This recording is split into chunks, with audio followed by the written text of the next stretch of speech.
नमस्कार, मैं हूं निकिता और आप देख रहे हैं सत्यहिंदी.com। चलिए एक नजर डालते हैं अब तक की सुर्खियों पर।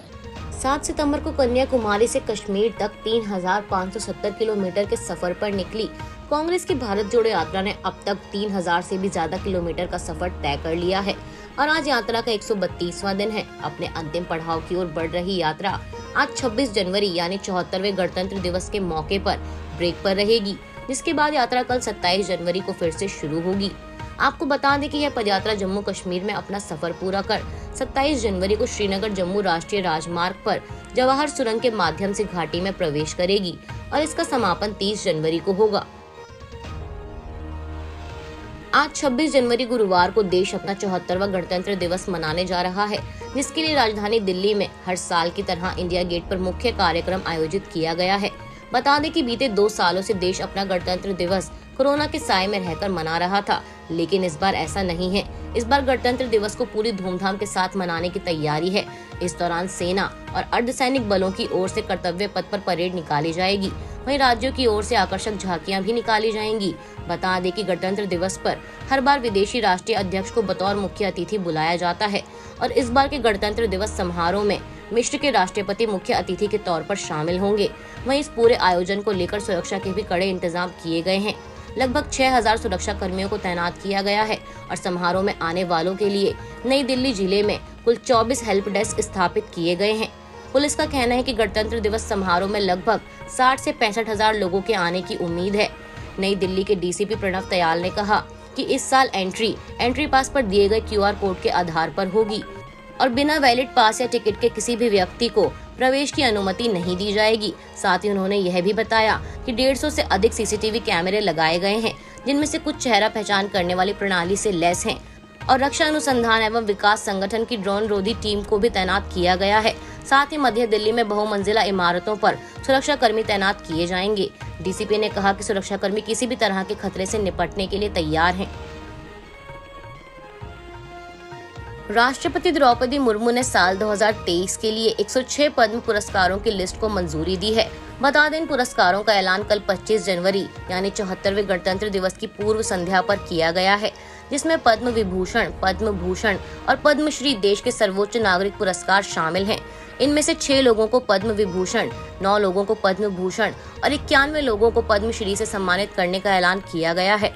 इसके साथ ही आपको ये भी बता देते हैं कि किन क्षेत्रों में किन लोगों को इन पुरस्कारों से सम्मानित किया जाएगा।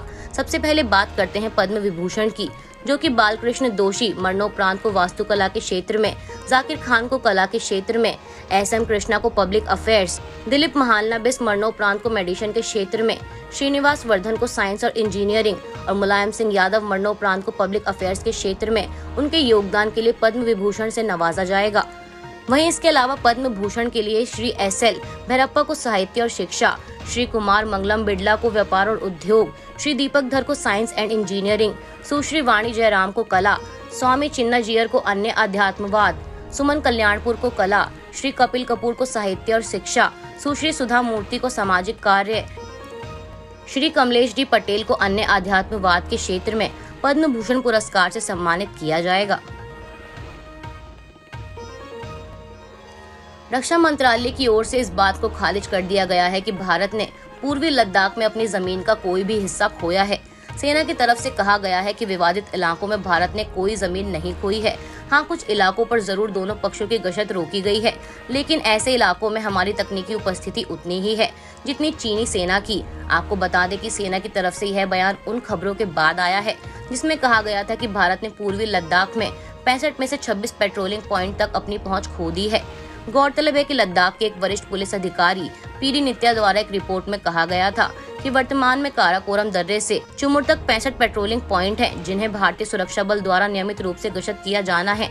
65 पेट्रोलिंग पॉइंट में से 26 पेट्रोलिंग पॉइंट में हमारी उपस्थिति समाप्त हो गई है, जिसमें 5 से 17, 24 से 32 और 37 पर भारतीय सुरक्षा बलों द्वारा कोई गश्त न करने के कारण उपस्थिति समाप्त हुई है। साथ ही इसमें यह भी कहा गया था कि बाद में चीन हमें इस तथ्य को स्वीकार करने के लिए मजबूर करेगा कि इन क्षेत्रों में लंबे समय से IFS या भारतीय नागरिकों की उपस्थिति नहीं देखी गई है। चीनी इन क्षेत्रों में मौजूद थे, इससे IFS के नियंत्रण वाले सीमा में बदलाव हो जाएगा। भारतीय पक्ष की ओर से ऐसे सभी पॉकेट्स के पास बफर जोन बनाया जाता है। अंततः भारत का इन क्षेत्रों पर नियंत्रण समाप्त हो जाएगा।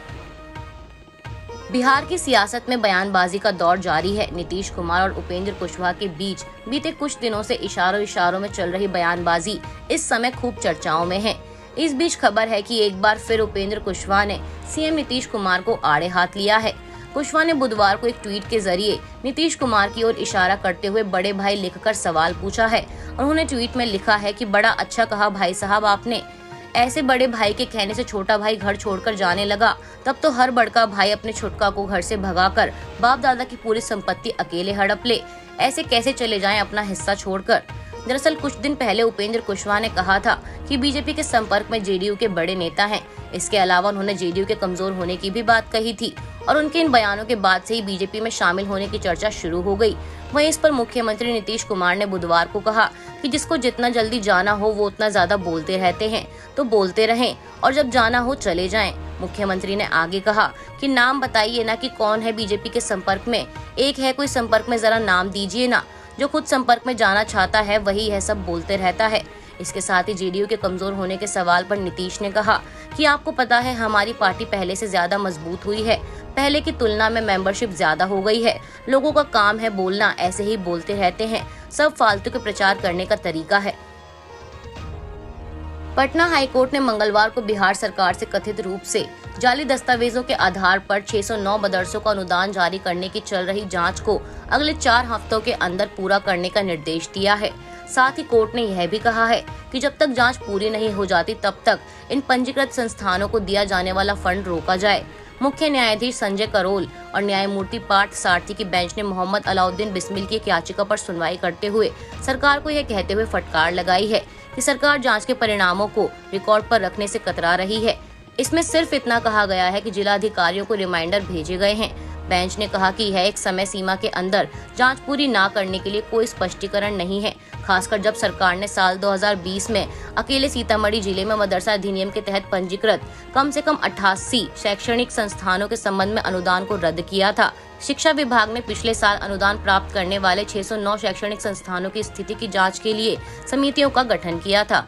इसके साथ ही आदेश में ये भी कहा गया है कि विभाग 17 सितंबर 2021 के संचार द्वारा गठित 3 सदस्यीय समितियों के सभी अध्यक्षों की एक बैठक बुलाएगा, जिसमें आगे के निर्देश के साथ जल्द जांच पूरी करने का निर्देश दिया जाएगा और यह सुनिश्चित किया जाएगा कि इसमें 4 हफ्ते से ज्यादा का समय ना लगे।